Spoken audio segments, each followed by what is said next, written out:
A flight attendant mocked a crying black baby mid-flight. Seconds later, the child's uncle made him regret ever opening his mouth, and what happened next will leave you speechless.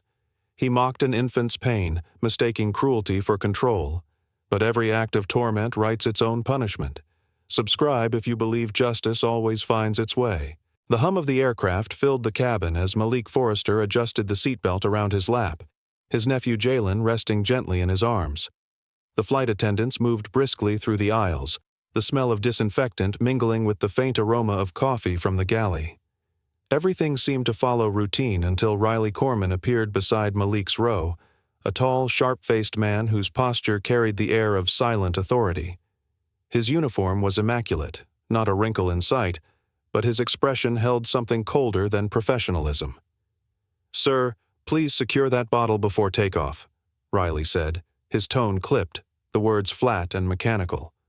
Malik nodded politely, his eyes calm, but something in Riley's gaze lingered a moment too long, as though assessing and dismissing him at once. The tension was invisible to most, yet Malik felt it, thin, sharp, and deliberate. Jalen stirred slightly, his soft coo breaking through the muted cabin noise. Malik smiled and gently patted the baby's back. "It's okay, little man," he whispered, his voice barely audible. The innocence of the sound drew a few tender glances from nearby passengers, but not from Riley. He stood still, his jaw tightening as though the simple sound of a baby's contentment somehow unsettled him. Without another word, he turned on his heel and disappeared toward the front of the aircraft. Malik thought nothing more of it. After all, he had faced colder stares in corporate meetings and boardrooms. Yet something in that look stayed with him, a look that said, "You don't belong here." The seatbelt sign chimed on, followed by the captain's routine greeting through the intercom. Malik adjusted Jalen's blanket, glancing out the window at the vast stretch of tarmac below.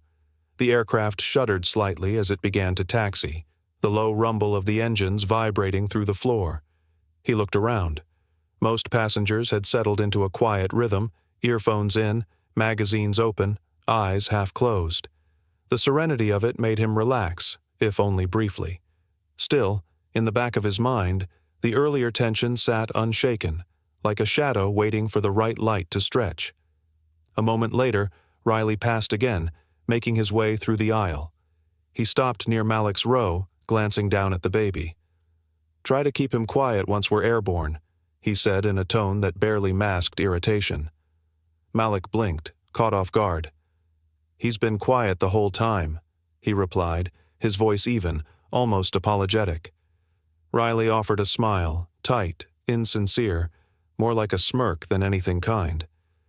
"Let's just keep it that way," he muttered before moving along. Malik watched him go, unsure whether to be offended or dismiss it as the product of a stressful day.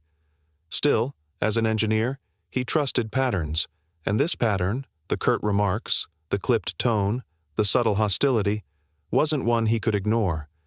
He glanced down at Jalen, who was now gripping the edge of his uncle's shirt, his wide brown eyes full of innocent curiosity. Malik smiled faintly, whispering, "We'll be home soon." Yet the words felt less like comfort and more like a quiet promise. As the aircraft ascended, a soft pressure filled Malik's ears. Jalen fussed, his small fists curling, his whimper growing louder. Malik retrieved a bottle and gently offered it, but a small splash of milk landed on his sleeve. Before he could wipe it, Riley appeared once more, his eyes sharp. "Sir, please keep your area clean," he said curtly. "I will," Malik replied, startled by the abruptness. "It was just a few drops." Riley didn't respond. Instead, he bent slightly closer, his smile thin as a blade. "We expect passengers in this section to maintain certain standards." The words landed heavier than they should have.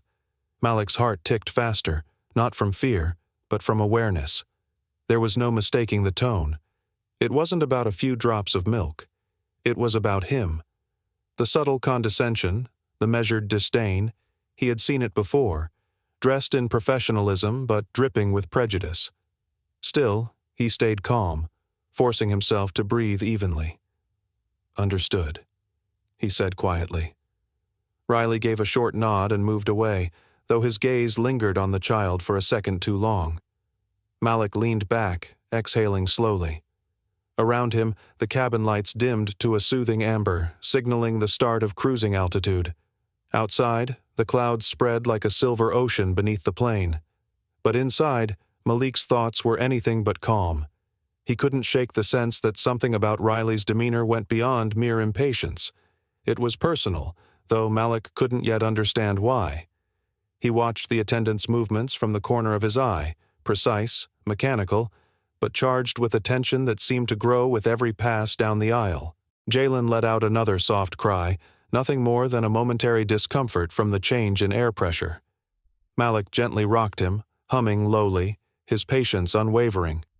Yet from the galley, Riley's head turned sharply at the sound. His jaw clenched, his hands tightening around a stack of cups until one cracked slightly under the pressure. A nearby attendant, a younger man, glanced at him, uncertain. "You okay, Riley?" the younger one asked. Riley forced a smile, though his tone came out flat. "Just tired of the noise already." The remark went unnoticed by most, but Malik caught the faint edge of it, and his gut twisted. Minutes passed in uneasy silence. The rhythmic hum of the engines seemed louder now, filling the gaps where words might have softened tension. Malik tried to lose himself in the steady pattern of his nephew's breathing, focusing on the warmth of the small body in his arms. But every time Riley's shadow passed through the aisle, Malik's muscles tightened involuntarily. The man's presence was like static in the air, unseen but impossible to ignore. A voice over the intercom announced light turbulence ahead. Passengers secured their belongings. Malik held Jalen close as the plane jolted mildly, the overhead bins rattling. The baby whimpered softly, but didn't cry. When the turbulence eased, Malik looked up and caught Riley watching him from across the aisle. Their eyes met for a fraction of a second before Riley turned away, expression unreadable. Malik frowned. Something about that gaze wasn't casual. It was as if Riley were waiting for a reason, any reason, to exert authority. A few moments later, Riley reappeared beside his seat once more, his voice falsely polite. "Everything fine, sir?" Malik nodded cautiously. "Yes, thank you." Riley's lips curved into what could have been a smile or a warning. "Good," he said, his tone lowering just slightly. "Let's keep it that way." Then he walked off again, leaving behind an echo of unease. Malik shifted slightly, looking around at the passengers who seemed blissfully unaware of the tension brewing in their midst. To them, this was an ordinary flight. To him, it was becoming something else, a quiet contest of control, the kind where power didn't need to shout to make itself known. He ran his thumb across Jalen's tiny hand, grounding himself in the child's innocence. The baby cooed again, eyes half-lidded in drowsy peace. Malik smiled faintly, whispering, "Almost there, little one." But even as he said it, he felt a strange weight in his chest. Something told him that peace was only temporary, that beneath the hum of the engines and the calm chatter of passengers, something darker was gathering momentum, waiting to break. The world outside was clear and endless, but inside, in this narrow stretch of aluminum and recycled air, a single man's hatred was quietly sharpening its edge. He believed control was power, but power would soon be the thing he lost.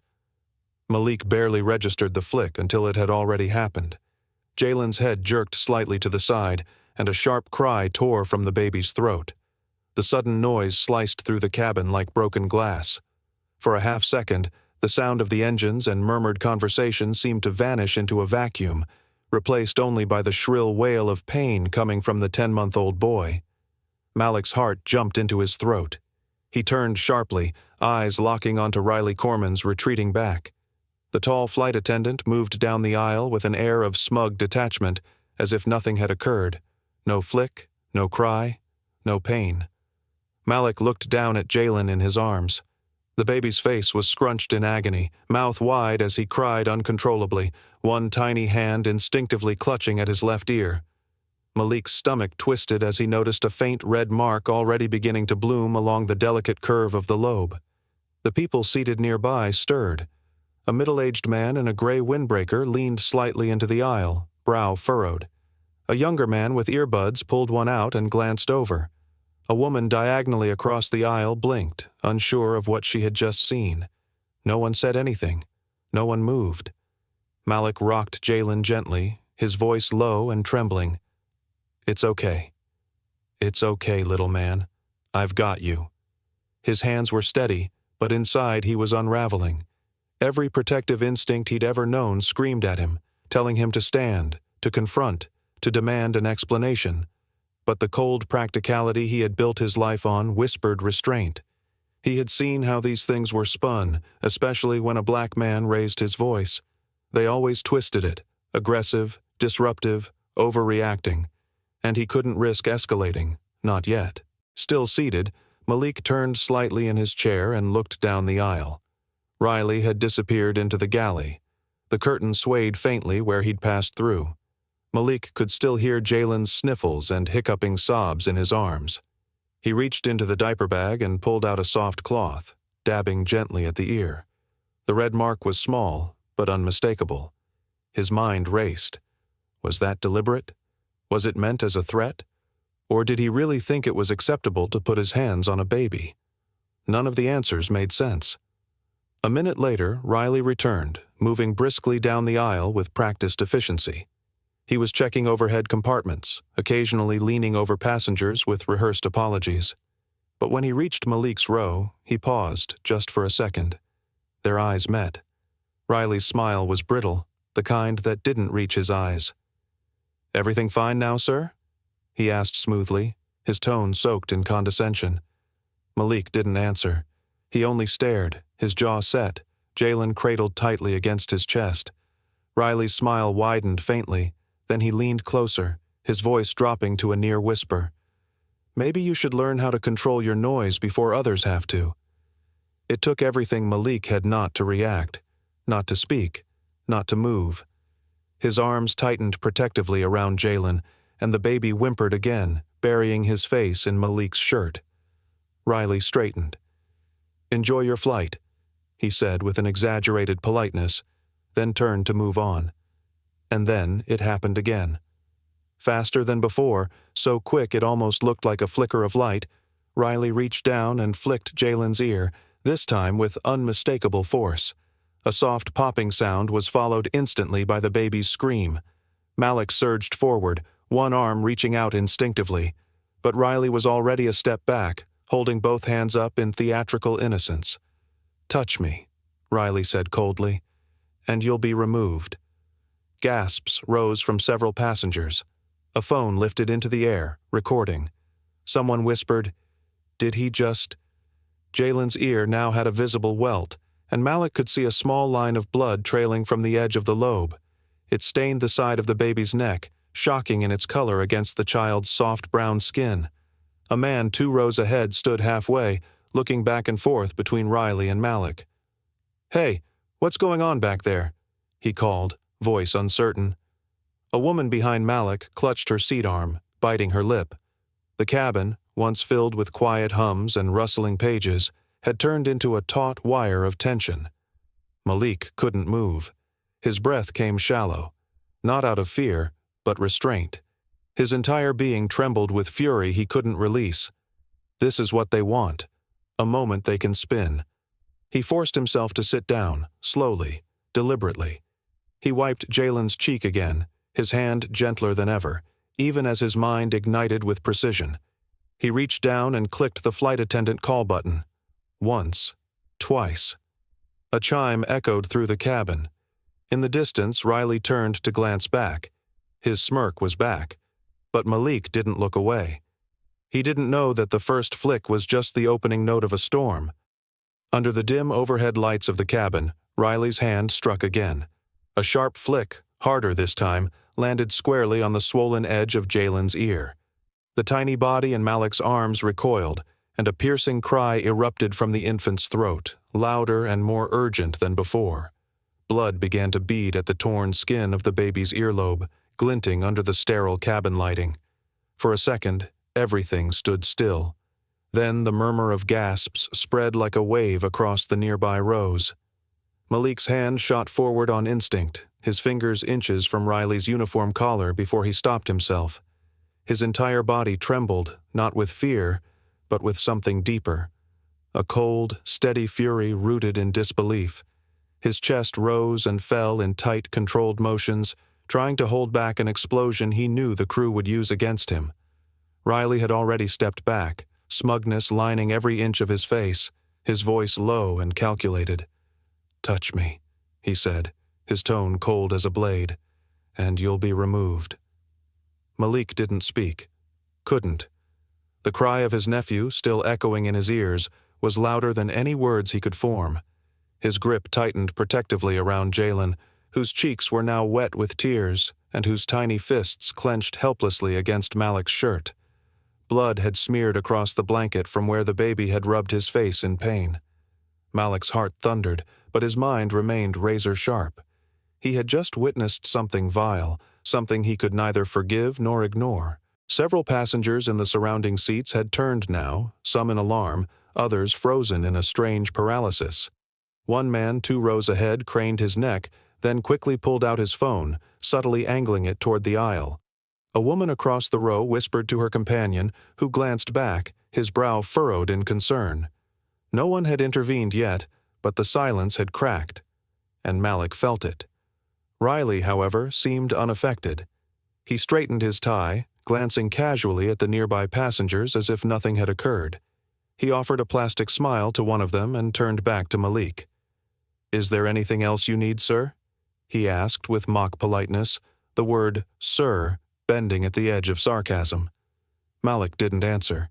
His breathing was slow, but his jaw was clenched tight. He looked down at Jalen, who had gone quiet now, hiccuping softly, the shock overtaking his cries.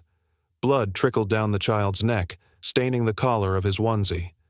Malik blinked hard, pushing down the emotions rising fast in his throat: rage, helplessness, disbelief. His thumb gently wiped the blood away from the baby's cheek, every motion controlled, as if he were trying to stop his own hands from shaking. Across the cabin, Evan Reese appeared again, the younger flight attendant who had seen the ear injury earlier. His face went pale when he saw the blood. He leaned in close, eyes wide. "What happened now?" he asked in a hushed tone. Malik didn't look away from his nephew. "He did it again," he said, voice barely above a whisper. Evan's lips parted, shocked. He glanced at Riley, who had now sauntered back toward the galley, seemingly unfazed. "Did anyone see?" Evan whispered quickly. "People are filming," Malik replied quietly, nodding slightly toward the rows behind him. Evan's eyes darted nervously between passengers. Then he stepped back and nodded once. I'll get the lead," he muttered, turning toward the rear of the plane. As the younger attendant disappeared, Malik returned his gaze to the aisle. His instincts, sharp from years of engineering and careful precision, told him something vital. Riley wasn't just cruel. He was confident. And confidence like that, especially when it followed blatant violence, didn't come from recklessness alone. It came from protection, from knowing that someone, or something, would shield him from consequences. That realization disturbed Malik even more than the flick itself. He shifted Jalen gently, reaching for the burp cloth and wiping away the blood. The baby winced, but didn't cry. His eyes were heavy now, either from exhaustion or shock. Malik kissed the side of his head, anger still simmering beneath his skin. The turbulence had stopped long ago. The seatbelt signs were off. There was no excuse for Riley to return, and yet Malik knew he would. Men like him always came back for one last dig, one final assertion of power. And when he did, Malik would be ready. His thoughts were interrupted as Riley did exactly that. The sharp-faced attendant returned, hands behind his back, posture calm. He bent slightly, his voice once again a whisper that carried just enough for the nearby passengers to hear without fully understanding. "Maybe you should learn how to control your noise before others have to," he hissed. Malik blinked. For a second, he couldn't believe the words. But Riley had already turned away, casually strolling back down the aisle as if he'd merely reminded someone to stow a tray table.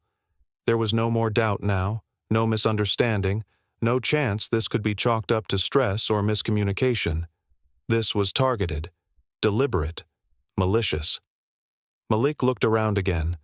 More passengers had their phones out now, recording silently, pretending to scroll but capturing everything.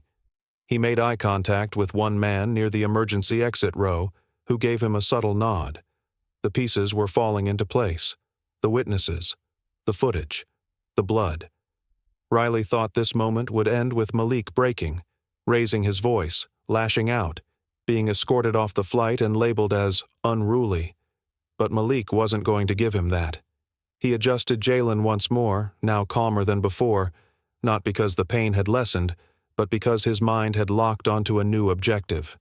Protect the child, expose the truth, and ensure that Riley would never touch another family again. He didn't need to speak anymore. He needed to act. And as his phone slid into the seatback pocket, recording, screen dimmed, microphone live, he understood what had to come next. He thought intimidation would silence the truth. "Get your supervisor here now." Malik's voice cut through the cabin like a warning siren. The murmurs of passengers swelled around him, and tension pressed into every corner of the aircraft. People leaned into the aisle, clutching phones mid-record, trying to capture the moment. The harsh overhead lights reflected off startled eyes and anxious faces, their expressions caught between disbelief and outrage. From the front of the cabin, a tall man in a navy vest and silver wings pinned to his chest approached with practiced authority. Chief Attendant Vernon Locke. His posture was straight, his walk composed, but his eyes flickered with unease. He stopped 2 rows away and surveyed the scene. The crying infant with blood on his cheek, the uncle with a phone in hand, and Riley Corman standing stiff and smug just behind them.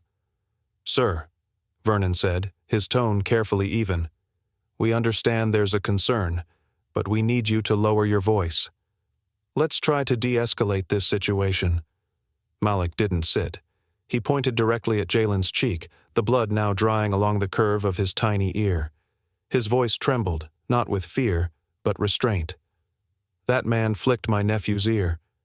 Twice. He's bleeding.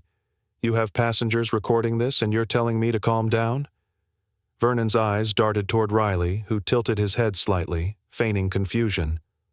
"We'll handle it after landing," Vernon replied, almost mechanically. "Let's not alarm the other passengers." But it was too late for that. Alarm was already thick in the air. A man across the aisle spoke up. "We saw it." That wasn't discipline. That was assault. Others nodded, some still filming, some whispering to those beside them.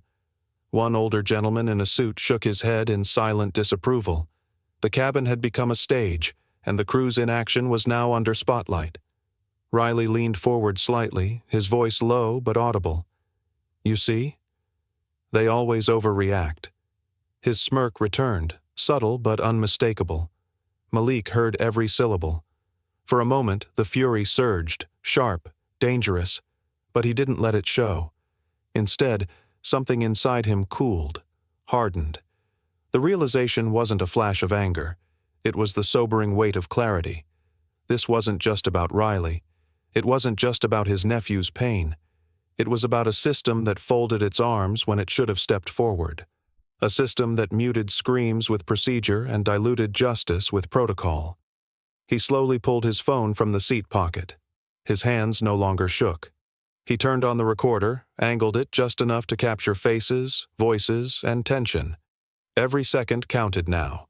The time for hoping someone would do the right thing had passed. Vernon tried to regain control. "Sir, I assure you, we'll file a full incident report. Let's not create more disruption for other passengers." Malik didn't blink. "He heard a baby.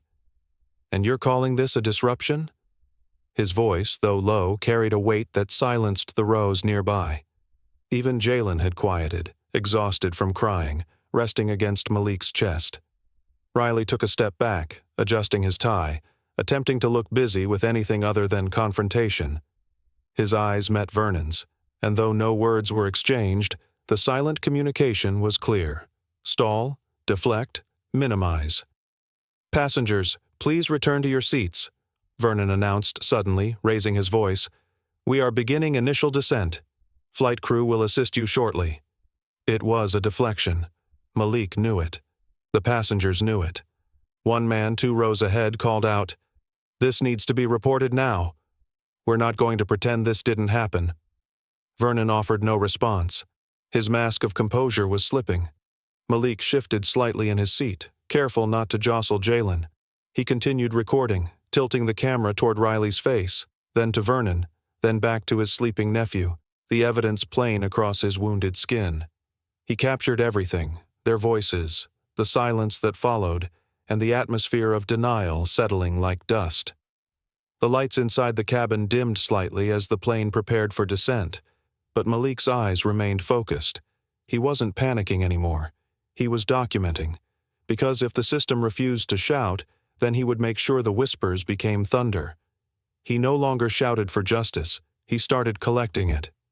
The captain's voice came over the intercom, smooth but distant. "Ladies and gentlemen, we've begun our final descent into Aldrin City. Please ensure your seatbelts are fastened." But the words did little to restore calm. The cabin, once filled with quiet murmurs and ambient chatter, had fallen into a tense, uneasy silence. All around Malik, passengers sat rigid, their eyes flicking between the bruised infant in his arms and the aisle where Riley Corman had just disappeared moments before. The air felt thick, like something unspoken had taken root in every corner of the aircraft. Malik cradled Jalen tighter against his chest, gently rocking him as the baby whimpered in exhaustion. The child's ear, swollen and streaked with dried blood, pressed against Malik's shoulder, a physical reminder of everything that had just unfolded. Malik's pulse no longer raced. Instead, it moved with cold precision, like an engine that had shifted into gear. His mind was no longer clouded by shock or anger. What he felt now was clarity, focus. The wheels of the plane screeched against the runway, jolting the passengers in their seats. As the aircraft taxied slowly toward the gate, Riley appeared again in the aisle, walking with the arrogant stride of someone eager to pretend nothing had happened. He moved past row 12 without looking down, lips twitching with a forced smirk. Malik rose deliberately, adjusting Jalen in one arm as he blocked Riley's path with his body. "You hurt my nephew," Malik said, his voice low and firm, measured like a blade before it cuts. His eyes didn't blink. "Now, you'll answer for it." The surrounding passengers tensed. Riley paused, still wearing that smug veneer, but his smirk faltered for the first time. He glanced over Malik's shoulder toward the front of the cabin, where crew members exchanged nervous looks. "Sir?" Riley muttered, his tone suddenly less certain. "You're making a scene." "No," Malik replied calmly, stepping forward just enough to force Riley back a pace. "You made the scene when you laid your hand on a baby." The seatbelt light dinged off. Passengers around them hesitated to move, sensing something bigger was about to unfold. Some clutched their phones in their laps, recording quietly. Others leaned toward the aisle, drawn to the confrontation. Riley shifted uncomfortably, glancing toward the open door where ground agents had begun to board with their crisp uniforms and tight postures. At the front stood a man in a dark blue aviation jacket, his steps measured, eyes sharp behind rectangular frames. His badge was clipped visibly to his chest, the insignia of the National Flight Safety Commission shining under the overhead lights. Agent Darren Cole. Riley blinked, the color draining from his face. The resemblance between Malik and the man approaching was undeniable. The same sharp jawline, the same calm intensity. Darren's presence wasn't theatrical. It didn't need to be. It was the quiet kind of authority that made people step aside without being asked. He didn't say a word at first. He simply walked down the aisle, eyes locked on Riley, stopping just short of the confrontation. Riley cleared his throat. "I don't know what this is about, but this passenger, he's being aggressive." "Is that so?" Darren asked, his voice even. Then he turned to Malik. "Do you have it?" Malik handed over his phone without hesitation. Darren unlocked the screen and played the footage, sound low but unmistakable. The cries, the flick, the blood. Gasps rippled across the aisle. Riley stepped back, his mouth opening and closing like he wanted to explain, but no words came. Darren's gaze hardened. "Your name is Riley Corman, correct?" "Yes, but—" "You are currently being named in a federal misconduct investigation involving use of force against a minor during flight operations." "You what?" Riley stammered, looking around wildly. "This is a misunderstanding." I was trying to manage the situation." Malik's stare didn't waver. "You flicked a baby's ear. Twice. Drew blood." "I didn't." Riley's voice cracked. Darren cut in smoothly, not raising his voice but drawing all attention. "You thought the sky was your domain, until the ground demanded his reckoning." The air in the cabin thickened as Darren Cole stepped through the aircraft doorway with quiet precision, the hum of the engines fading behind him. His presence shifted the atmosphere like a storm cloud entering a still room. He wore a dark navy jacket, crisp and pressed, with the silver insignia of the National Flight Safety Commission embroidered just above his heart. The moment his shoes touched the cabin floor, conversations died mid-sentence. Passengers who had been rising to disembark slowly sank back into their seats, their eyes flicking between the crying child, the bruised man standing protectively over him, and the silent authority that had just entered the scene. Malik stood tall near the front of the cabin, his grip firm but gentle around his nephew. Jalen whimpered, his face flushed, the small streak of dried blood beneath his ear a vivid testament to what had occurred. Without a word, Malik extended his phone toward the man he knew better than anyone in the world, his twin brother. The screen glowed with recorded footage. No explanation was needed. Darren took it. The moment Darren saw the baby's trembling lip, the sharp flick captured on video, the cry that followed, his jaw tightened. The camera footage played the sound again, the small gasp from passengers, and Riley's smug expression just after the act. Darren's hand curled subtly around the phone, but his voice, when he finally spoke, was level. Too level. "I need you to take your seat, Mr. Corman," he said without raising his voice. Riley, who had been standing nearby with arms crossed, scoffed as if the command were beneath him. "This passenger is exaggerating," he said with mock calm. "The baby was making noise. I was just trying to keep the situation under control." Darren's eyes didn't leave his face. "I said, sit." Down there was no room for debate in that voice, just pure command. The tone cut through the cabin like a blade through fog. Even the captain, who had stepped into the aisle at the commotion, hesitated. The silence that followed Darren's words wasn't just still, it was alert, on edge, charged with consequence. Riley looked around, suddenly aware of how many passengers were now watching, some with phones still raised, recording silently. His mouth opened as if to respond again, but he stopped short when Darren reached into his coat and held up his ID. The silver badge, polished and unmistakable, glinted beneath the overhead lights. The emblem of federal authority shimmered like a drawn weapon. "I can, and I will," Darren said, addressing the unspoken challenge in Riley's glare. Vernon Locke, the chief attendant, stepped forward, trying to mediate. "Sir, this can be discussed with the airline once we're off the plane. We don't want to delay other passengers." But Darren turned to him sharply. "This cabin is now under investigation," he stated. "Every passenger who witnessed what happened will remain seated until local airport security arrives to take formal statements." A ripple of whispers moved through the rows like a breeze through tall grass. Some passengers nodded in understanding. Others stared blankly, unsure of what to expect. One man near the rear tapped his phone, clearly texting someone. A teenager leaned closer to his father, whispering something as the tension in the air climbed higher. Riley shook his head and muttered, "This is ridiculous. You can't just—" Darren turned back to him with the cold stillness of a man who didn't bluff. "I can," he said, voice even lower now. "And I will."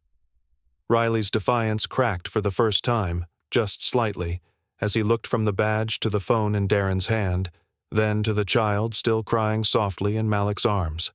The hum of authority, of consequence, pulsed louder than any shouted order could have. He didn't need anger. He had authority. "Step aside, sir." the officer said firmly as he boarded the plane. The weight of his badge pulling more than just authority, it pulled silence. The cabin, once murmuring with shocked whispers, fell completely still. Riley Corman stood stiffly near the forward galley, arms crossed, his lips pressed into a thin line. But his composure was visibly strained. Sweat had begun to bead along his hairline, and his fingers twitched at his sides as two uniformed officers made their way down the aisle. Darren Cole remained seated for a moment, holding Malik's phone like it was a gavel. His voice was clear and cold. "Before you speak to him, watch this." He turned the screen toward the nearest officer and tapped play. The footage was grainy but unmistakable, Riley's hand flicking toward Jalen's tiny ear, the baby's sudden cry, the way his body recoiled in pain, the red mark that followed. And then, again, the second flick, sharper, harder, more vicious. The child's blood against soft brown skin, audible gasps from other passengers. The officers leaned in, their expressions hardening as the images played out in front of them. Darren didn't say a word until the clip ended. Then he looked at the younger of the two officers and stated, "This is assault." The word landed like a strike of lightning.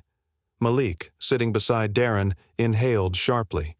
Jalen whimpered quietly in his arms, eyes still red and swollen from earlier. Riley took a half step forward. "It was just a tap," he snapped, his voice wavering. "You're blowing this out of proportion." Darren rose to his feet slowly. "He bled," he said evenly. "Your tap caused pain, trauma, and a medical injury to a 10-month-old infant. That's not discipline. That's violence." Before either officer could move, Vernon Locke appeared at the galley, arms spread in a rehearsed motion of de-escalation. "Gentlemen, let's not be hasty," he said, voice too calm for the gravity in the air. "Sky Vantage has protocols for this sort of thing. We can handle this internally." One of the officers paused, looking to Darren for clarification. Darren turned to Vernon, his face unreadable but his words sharp enough to pierce steel. "Internal handling? Is that what you called it when a man hurt a baby under your watch?" His voice dropped lower, icier. "Tell me, Vernon, how many internal reports got buried in your file cabinets?" Vernon's mouth opened and closed, words failing him for the first time. Behind them, passengers began recording again, phones raised quietly, their expressions dark and indignant. "Sir," the lead officer said, turning back to Riley, "place your hands behind your back." "What?" No, this is insane," Riley sputtered, backing away a step. "I was doing my job." He let the baby cry for hours. You just assaulted a child," the officer interrupted. "That's not part of your job description." Handcuffs clicked. Riley flinched at the sound as though it snapped something loose inside him. He turned toward Malik, eyes wide as if seeking mercy, but Malik's face was stone, arms tight around Jalen, who blinked up in confused silence. "Come on!" Riley shouted, resisting as the officers began to guide him toward the exit. "This is a mistake!" "I didn't mean anything by it." As Riley struggled, Darren stepped forward, close enough to be heard only by him. "You didn't flick a noise," Darren said quietly, his voice devoid of emotion. "You flicked a life." The words struck Riley harder than the handcuffs ever could. His shoulders slumped, his protests died in his throat, and his eyes dropped to the floor. The officer closest to Malik turned, nodding toward him and the child. "You'll answer for it in federal court," he said. Riley's head turned sharply, but he didn't speak again. Behind them, the plane remained frozen in a collective stillness, each passenger locked in their own thoughts. Some looked at Malik and Jalen with sympathy. Others glanced at their phones, rewatching the footage already spreading across the internet. Vernon stood silently against the bulkhead, his face unreadable. But Malik wasn't thinking of them. His thoughts were only on his nephew, on the scar that might remain, and the voice that would grow from this moment. He didn't know if Jalen would remember any of it, but he knew he would, and so would the world. He realized too late that the sound of justice was louder than a baby's cry. He flicked a baby's ear again and again until blood ran down his tiny face. The uncle stood in silence until he didn't. If you believe there's a limit to how much evil can go unpunished, hit subscribe now. The moment the cabin doors opened, the tension that had simmered mid-air erupted into action. Passengers flooded the jet bridge, but many paused just long enough to upload the footage they had taken, clips of Riley Corman flicking the baby's ear, the blood, the confrontation, and Darren Cole's commanding intervention. By the time Malik Forrester stepped into the terminal with Jalen still cradled in his arms, the news had already begun to move like a current through the airport, buzzing through terminals, flickering across phone screens, and whispered through boarding lines. Malik settled into one of the steel-framed seats by gate B-17, gently rocking Jalen, whose cheek still bore the faint stain of dried blood despite the soft wipes used earlier. The baby whimpered occasionally, more out of exhaustion than pain now, while Malik's fingers moved in tight, protective circles against his nephew's back. His jaw was clenched, but his eyes were focused. He had not spoken much since they landed, not out of fear, but from sheer concentration. He was listening, watching. Beside him, Darren stood with his phone pressed to his ear, his voice calm and clipped. "I need someone from public affairs. No, immediately. Gate B-17. Get ahead of this before the company rewrites the narrative." His free hand tapped against the outside of his thigh, fingers twitching in rapid rhythm. Despite his professional demeanor, the tension was crawling beneath his skin like static. A ripple in the crowd signaled what they both expected. The first journalists had arrived. A short, bearded man with a press badge slung around his neck snapped a photo, then approached cautiously. "Is this the family involved?" he asked, glancing between Darren and Malik. "Back up," Darren said without raising his voice. But there was something in his tone that made the reporter take a full step backward. Darren turned to Malik. "I'll handle this." Malik nodded, his focus still on Jalen, who had begun to drift into a shallow sleep, one small fist clutching Malik's shirt. Just then, a chime echoed overhead as Sky Vantage's corporate statement came through airport televisions mounted along the gates. A sleek spokesman in a silver tie stood at a podium. "We are aware of a situation involving Flight 903 and a misunderstanding between a passenger and one of our crew members. Sky Vantage is committed to ensuring the comfort and safety of all passengers and will be reviewing the matter in accordance with our internal procedures." Malik's eyes narrowed. "Misunderstanding?" he repeated softly, his voice as thin as thread. Darren's jaw tensed. There it is. The opening move. Within 15 minutes, Darren's phone buzzed again, this time not a call, but an alert. A secure app he used only for sensitive aviation data blinked with an incoming message. It had no sender name, just a digital signature he didn't recognize. He hesitated, then opened it. Lines of text scrolled across the screen. Sky Vantage internal complaint server flagged for auto-purge. Corman's file among those scheduled. Timeline: 4 hours. Suggest extraction now or data will be unrecoverable. Source: internal admin whistle. Do not reply. Darren's breath caught in his chest. He stared at the screen, reading it twice before silently passing the phone to Malik. Malik read it, blinked, then read it again. "They're already erasing him," he whispered, stunned. The image of Riley's smirk, of the blood on Jalen's face, flashed behind his eyes. Darren took the phone back, his grip tightening. "Not if I erase their silence first," he said quietly. The weight of the moment settled between them. Around them, cameras flashed. More journalists approached, kept at bay by a low rope barrier hastily installed by airport security. But none of that mattered anymore. What once had been a shocking in-flight incident had evolved into something much more deliberate, calculated. A corporation with resources, lawyers, and carefully rehearsed words was already at work, rewriting truth into ambiguity. Malik watched his nephew sleep, his own reflection captured in the dark window beside them, eyes hollow but blazing with clarity. "They'll try to bury it," he murmured. Darren didn't answer immediately. His thoughts churned with urgency, angles, and risks. The airline was moving fast, too fast. The only way to fight speed was with precision. "Then we move faster," he finally said. We need records, logs, anything they haven't touched yet. Will they go after the footage from passengers too? Malik asked, his voice low. They'll try to discredit it. Say it's taken out of context, claim you were aggressive. That Riley was defending himself? Malik gave a bitter laugh, one without humor. They always have a version ready. A brief silence followed. Darren looked up, scanning the terminal. His gaze landed on a maintenance crewman near the gate controls, just another worker pushing a cart, unnoticed by most. But Darren saw his badge, his uniform, his hesitation as he passed by the group of reporters. Darren's instincts flared.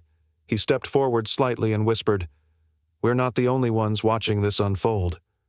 Malik looked up. Who is he? Someone from inside.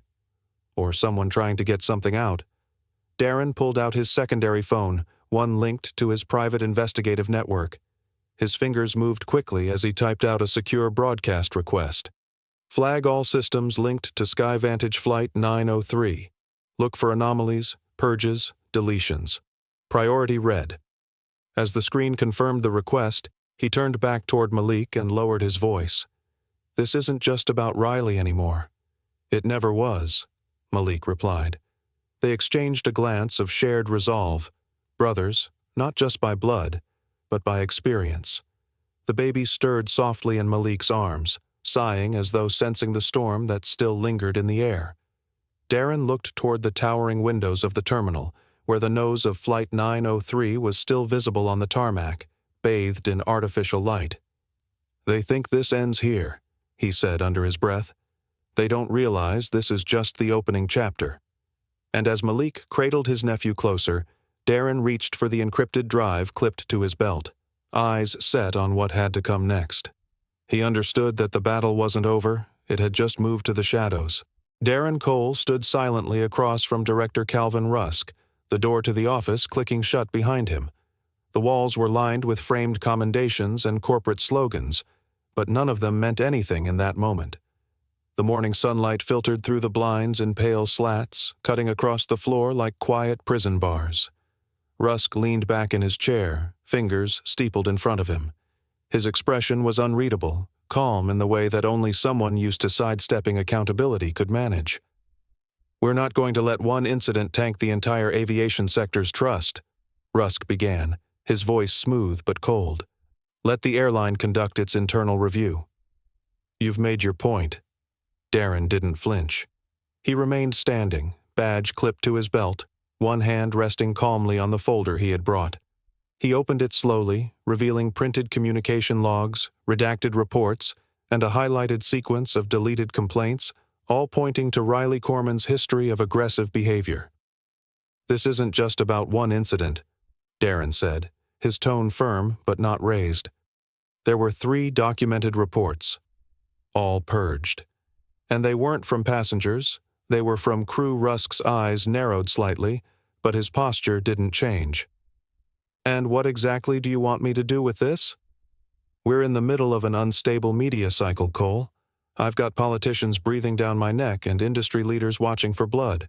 If this spirals, we don't just lose SkyVantage, we lose public trust in the entire sector.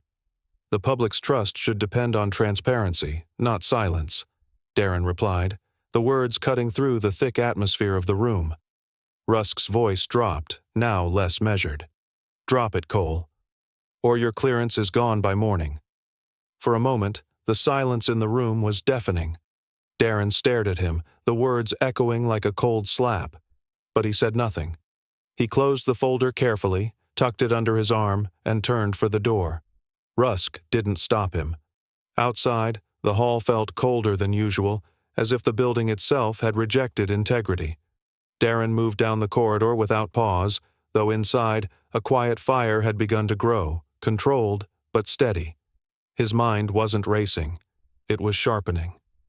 That evening, under dim yellow lights in a rundown diner near the Aldrin airfield, Darren slid into a booth across from Malik.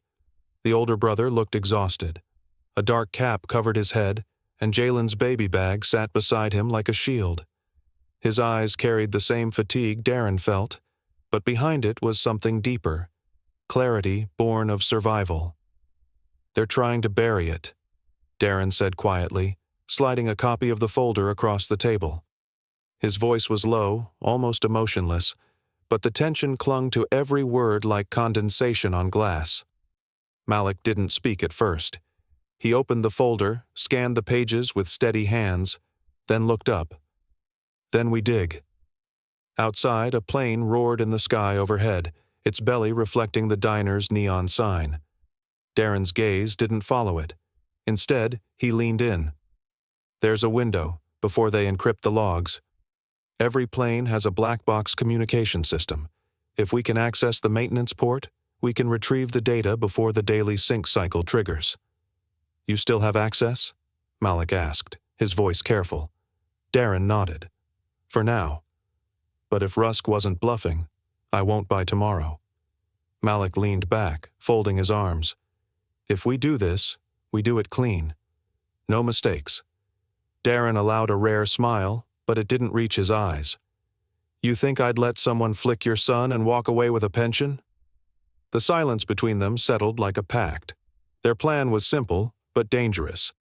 Darren would access the grounded aircraft from the maintenance hangar after hours using his investigator clearance. Malik would stay outside on standby in case anything went wrong. The files they needed weren't just about Riley. They could prove a broader pattern of negligence, perhaps even obstruction by executives who had let dangerous behavior go unchecked for years. Malik sipped the last of his coffee and set the mug down. "If you do this, you'll lose your badge." Darren glanced out the window at the airfield lights. "Then it's a fair trade." They left the diner together, the night air heavy with anticipation. Malik drove in silence while Darren sat beside him, reviewing the digital key drive one last time. Every minute brought them closer to the line neither could uncross. The car slowed as they approached the private access road to the maintenance hangar. No guards this late, just a gate Darren opened with his badge, the red light blinking green. They pulled into the lot and parked in the far corner, beneath a flickering lamp. Darren reached for the handle. "You sure about this?" Malik asked. Darren turned, his voice steady. "I don't have to be. I just have to be right." He stepped out, coat zipped, badge clipped, and folder under arm. As he walked toward the hangar, the world behind him fell away. His steps were measured, his breathing slow. Every sound felt louder. The wind against metal, the gravel crunch underfoot, the distant hum of a power relay. Inside, the hangar smelled of grease and silence. The maintenance bay lights buzzed overhead, washing the steel skeleton of Flight 903 in pale light. Darren moved quickly, approaching the side panel beneath the cockpit where the access terminal was located. He knelt, unzipped the case, and plugged in the portable key drive. A soft blue light blinked, connection active. The screen came alive. Text scrolled rapidly.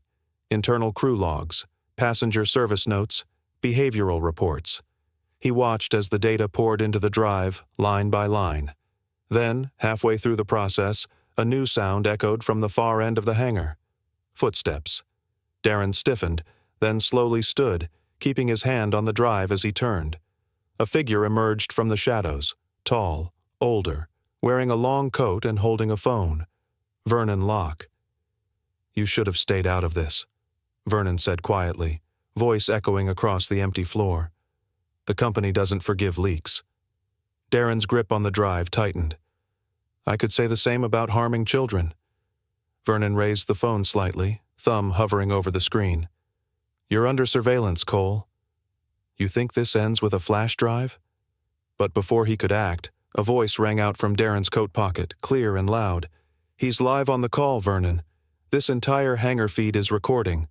It was Malik's voice, broadcast through speakerphone. Vernon froze, eyes flicking to the blinking light on Darren's chest. His phone hand trembled. He looked at Darren, then the plane, then the camera embedded in Darren's jacket. Slowly, Vernon lowered his phone. His voice was a whisper now. "You don't know what you've started." He turned and disappeared into the dark edge of the hangar. Darren didn't move until the echo of footsteps faded completely. Then he turned back to the terminal. The drive had finished. He pulled it free, tucked it into his coat, and left without another word. He knew truth demanded sacrifice, and this time, It was his own badge. At midnight sharp, Darren Cole stepped through the reinforced security door of Hangar 12, his investigator badge glinting briefly under the flickering fluorescent lights. The space was cavernous, silent except for the distant buzz of the overhead fixtures and the rhythmic hum of standby aircraft systems. Rows of grounded jets stretched in shadows across the polished concrete floor, but Darren's eyes were locked on the one he needed, Flight 903, still docked under inspection hold. He moved with practiced efficiency, boots echoing in measured steps as he crossed the tarmac. His breath fogged slightly in the temperature-controlled hangar, but it wasn't the cold that made his pulse thrum in his ears. It was the stakes. In his right hand was a portable data key, specially coded for his level of clearance. In his left pocket, his phone buzzed quietly, Malik's voice already whispering through the connected earpiece. "I've got eyes on the entrance." "No movement so far," Malik reported, seated in the car outside, laptop open and recording through the dash cam.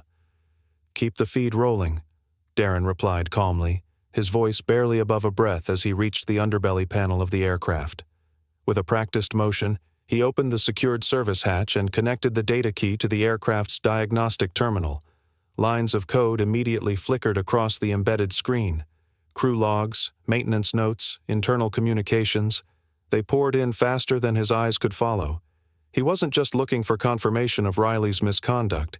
He needed timestamps, digital trails, buried metadata, proof that SkyVantage had seen the warnings and done nothing. And there it was. 3 separate entries, each marked with an internal red flag. Incident logged, aggressive conduct, R. Corman, dated over the past 8 months. The first noted a verbal altercation with an elderly passenger. The second involved a threat against a junior flight attendant. The third, dated just 2 weeks prior to Malik's flight, detailed unauthorized physical contact during in-flight turbulence. All 3 were closed with the same note: internal resolution. No action required. Darren's jaw tensed. The system had spoken. They knew.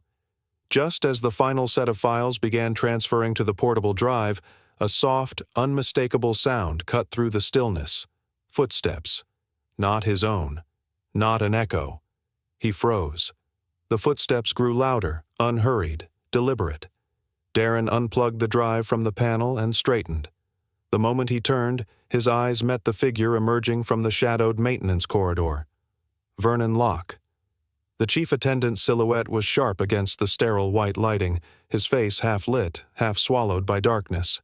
In his hand he held a phone, thumb already hovering over the screen.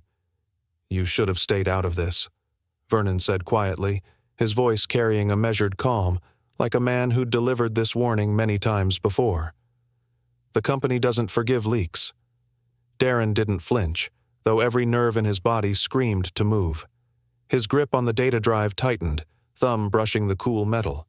His mind raced. If Vernon alerted internal security, it would be over in minutes. No badge would save him.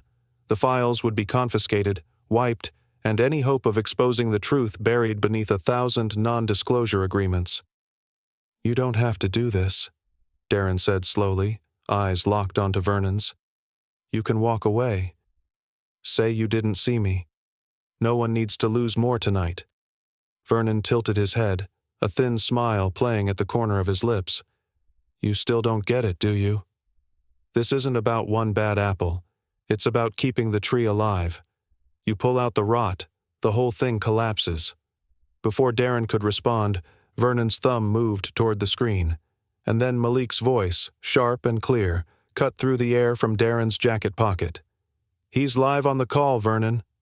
This entire hangar feed is recording Vernon Locke's breath hitched as he stood frozen in the center of the dimly lit hangar, caught between the quiet hum of overhead fluorescence and the unrelenting gaze of Darren Cole. The silence pressed heavy, as if the aircraft skeletons around them were holding their breath. The blinking red light on Malik's phone, balanced on a nearby toolbox, flashed steadily like a countdown, each pulse sealing Vernon's words into digital permanence. "You can't win against the company," Vernon rasped, his voice hoarse and frayed with tension.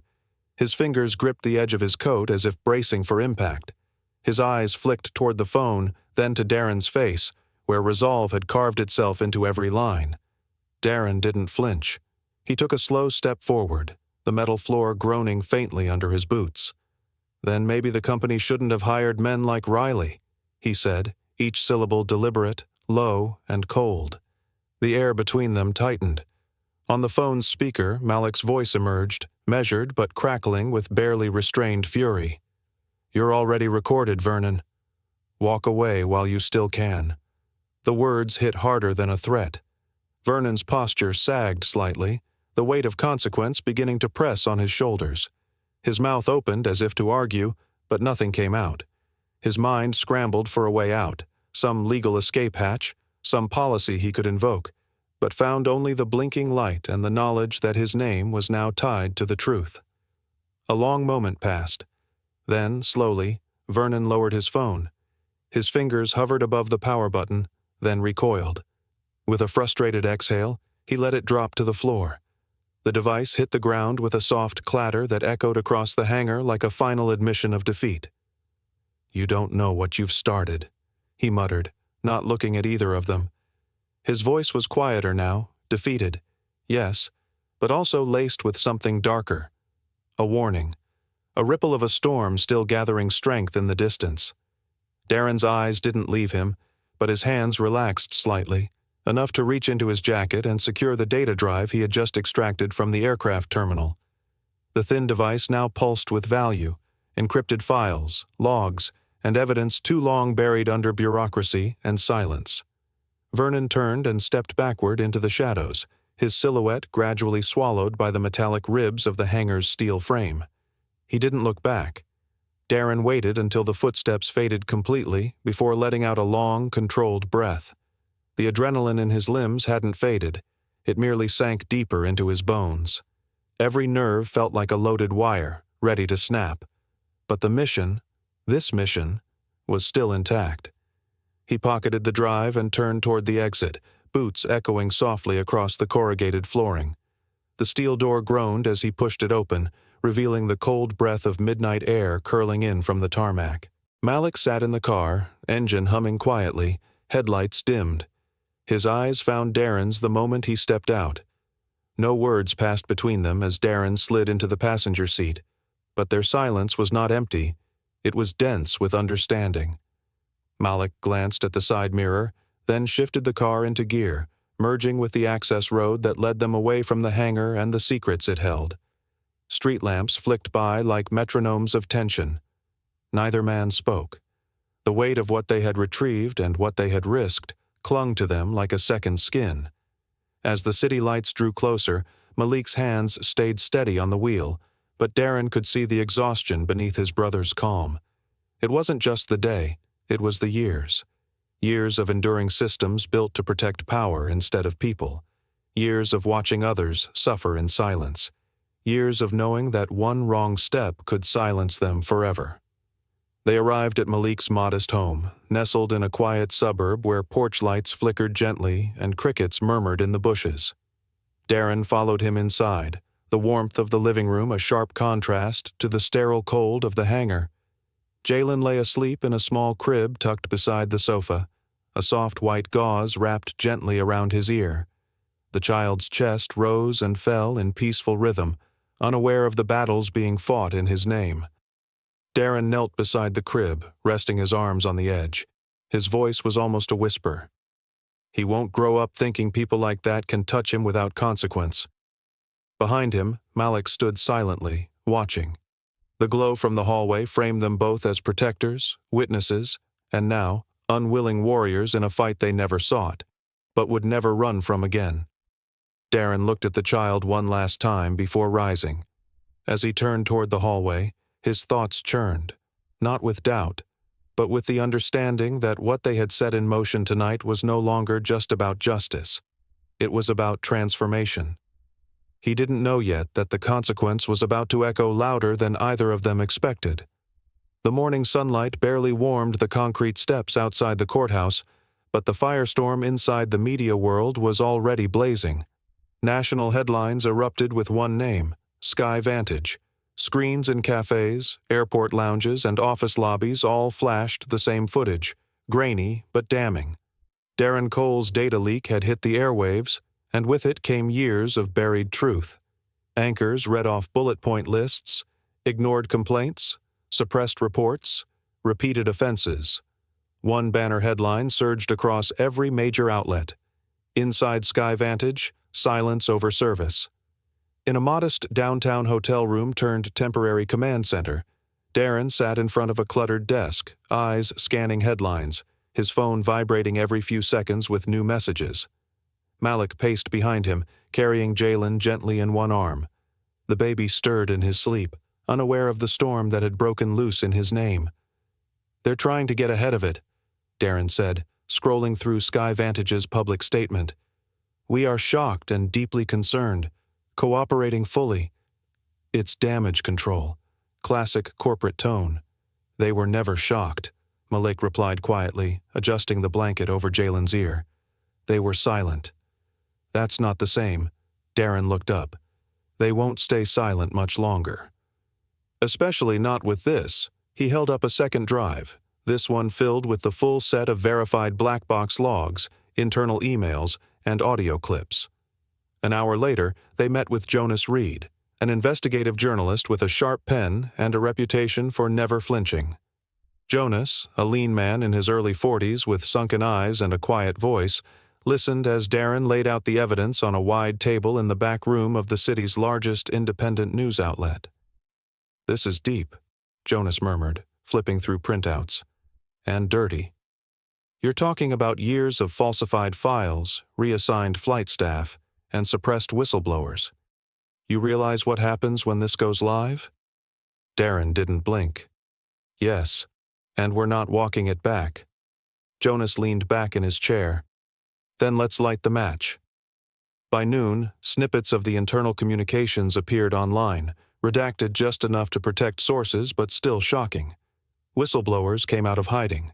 One former pilot emailed a testimony. A retired flight attendant shared old recordings. Commentators, legal analysts, and activists demanded answers.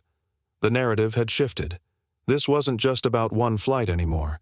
It was about a system that had failed to protect its passengers, and then tried to hide the failure behind corporate curtains. But the pressure cooker wasn't done. Riley Corman's court date arrived like a storm front. The courtroom was packed. Journalists lined the walls, sketch artists scratched away, and Malik sat near the front, Jalen in the care of a trusted friend just outside. As Riley entered in a muted gray suit, his face pale and drawn, the room stilled. He avoided looking at anyone. His posture had changed, no longer smug, no longer superior, just small, diminished. The judge called the hearing to order. The prosecution began its presentation with clinical precision, medical photos of Jalen's injury, security logs showing Riley's access movements, passenger testimonies compiled into an airtight chain of events. Then it was Malik's turn. He walked slowly to the witness stand, his hands steady but his chest rising with every breath. After the oath, he sat and adjusted the microphone. His voice, when it came, was low but resolute. "I remember the flick," he said, "and the second one. I remember the sound of my nephew crying and the disbelief in my chest because I couldn't believe someone would do that to a child. I remember thinking, if I raised my hand to protect him, I'd be the one removed from the plane. So I did the only thing I could. I stayed seated, and I waited." The courtroom leaned forward as Malik reached into his pocket and unfolded a small cloth. It was neatly pressed, though time had faded the stain. He held it up, his fingers barely trembling. "This handkerchief was what I used to wipe my nephew's blood that day." A hush fell. Even the judge's gaze softened. Next came Darren. As he stood, there was a shift in the room. A man not only bearing evidence but carrying consequence. He spoke with measured force, laying out the internal audit trail. Multiple passengers had filed complaints about Mr. Corman before Flight 903. None were forwarded to the FAA. Why? Because those reports were sealed. Because the safety of passengers was never the priority, it was public image. He paused, letting the screens behind him show timestamps, file deletions, and emails instructing crew managers to minimize incident exposure. Gasps rippled across the gallery. Then Darren stepped toward the defense table, stopping a few feet from Riley. The courtroom held its breath. "You sat in that aisle with a uniform you didn't earn," Darren said, eyes locked. "And when a baby cried, you flicked him like he was noise. Not a child. Not a person. Noise." Riley swallowed hard. His shoulders slumped. "It wasn't supposed to go this far," he whispered, barely audible. Darren leaned closer, his voice razor-sharp. "It always goes this far when you start with cruelty." The judge called a brief recess, but no one moved. The weight of the testimony lingered like smoke. Reporters filed out quietly, typing rapidly. The courtroom remained hushed, as though it understood what had just happened wasn't a performance, it was a reckoning. One written not in words, but in wounds. The room understood then. Some lessons are written in the cost of innocence. 6 months later, the winds over Aldrin City carried a different weight. Sky Vantage Air, once an untouchable giant in the aviation industry, now flew under the scrutiny of the very institution it had once eluded. The aftermath of the courtroom trial had not simply ended with a verdict. It had begun a restructuring so deep, it shook the foundations of the company's leadership, culture, and legacy. Inside the newly constructed Federal Aviation Oversight Center, the hum of reform buzzed through every hallway. White panels lined the ceilings, and soft lighting reflected off glass doors etched with the insignia of the National Flight Safety Commission. In the command room at the top floor, a man stood alone, his hands behind his back as he looked out over the city skyline. Darren Cole, no longer just an investigator, but now director of the Civil Air Reform Task Force, watched a Sky Vantage jet cut across the clouds. His jaw tightened. He wasn't satisfied with broken apologies or camera crews eager for a redemption story. He wanted endurance. He wanted change that didn't collapse with time. Behind him, the large display screens rotated through live footage from cabin cameras, one of the key reforms now mandated on every Sky Vantage flight. Alongside them were behavioral reports, psychological clearance statuses, and misconduct alerts, all part of the real-time transparency system he had designed. Every file carried weight. Every alert mattered. Because once, a flick had gone unnoticed, and that silence had nearly rewritten a child's fate. Director Cole, a junior staffer, entered, pausing near the threshold. "The new training module on escalation-de-escalation protocols is live. Do you want to review the footage now?" Darren turned slightly, his expression unreadable. "Later," he replied, voice low but firm. "Send me the incident flag summaries for last week first. If there's even a hint of another Riley, I want to know before the system does." The staffer nodded and left quietly. Darren exhaled and stepped away from the window. His reflection in the glass looked tired, older than 6 months ago, but resolute. This job wasn't about glory. It was about ensuring no uncle, no father, no guardian would ever have to stand between a crying child and a man paid to protect them. Meanwhile, on the quieter side of Aldrin, the world had returned to something closer to peace for Malik Forrester. The sounds inside his modest home were no longer those of jet engines or courtroom voices. They were laughter, bubbling pots on the stove, and the rhythmic patter of Jalen's small feet as he toddled across the carpet.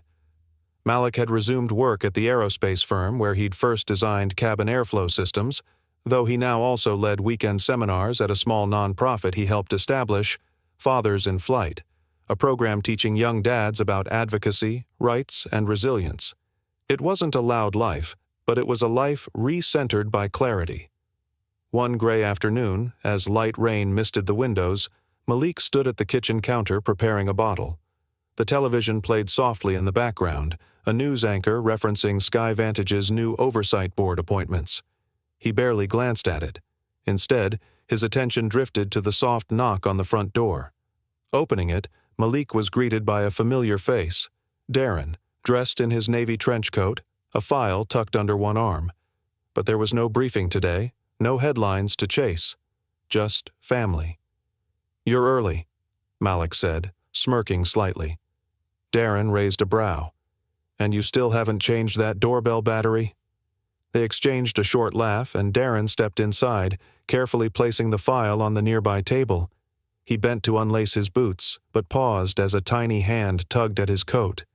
Jalen stood there, wide-eyed and steady on his small feet. The scar on his ear was now barely visible, a faint line beneath soft curls. His eyes scanned Darren's face with innocent curiosity before reaching up and playfully tugging at his uncle's ear. Darren froze, not out of fear, but reflex. The memory surfaced, raw and immediate. Malik turned just in time to see his brother's reaction, eyes wide for a split second. The house fell into a soft, delicate silence. Then Darren smiled. "Easy, soldier," he whispered, scooping the child up into his arms. The moment passed, but the meaning didn't. They moved to the living room where the porch door stood open. Outside, the rain had cleared, and a cool breeze drifted through. Malik leaned against the doorframe as Darren sat with Jalen on his lap. "You think they'll stay changed?" Malik asked quietly, his eyes not leaving the sky. Darren didn't answer immediately. Instead, he watched a distant aircraft glide across the clouds, its shadow sweeping softly over the rooftops like a silent promise. "I don't know," he admitted, "but I'll be there to make sure they try." Jalen giggled, his tiny fingers playing with the badge still clipped to Darren's belt. Malik nodded slowly. The silence between the brothers wasn't heavy now. It was filled with something else, something earned. As the jet overhead faded into the horizon, Darren glanced down at his nephew. The boy had already moved on to trying to untie his shoelaces. He leaned close and whispered softly, "He'll never have to fight what we did." Outside, a jet passed overhead, its shadow sweeping across their porch. Sometimes justice doesn't roar, it arrives on quiet wings. He made a child bleed for his amusement, never expecting his own screams to follow. Subscribe now if you stand for protecting the innocent and making cruelty pay its price. Disclaimer: the story you just watched is fictional. It explores themes of racism, cruelty, and the swift consequences of arrogance and disrespect. Its purpose is to raise awareness, provoke reflection, and inspire empathy, justice, and accountability in the face of discrimination.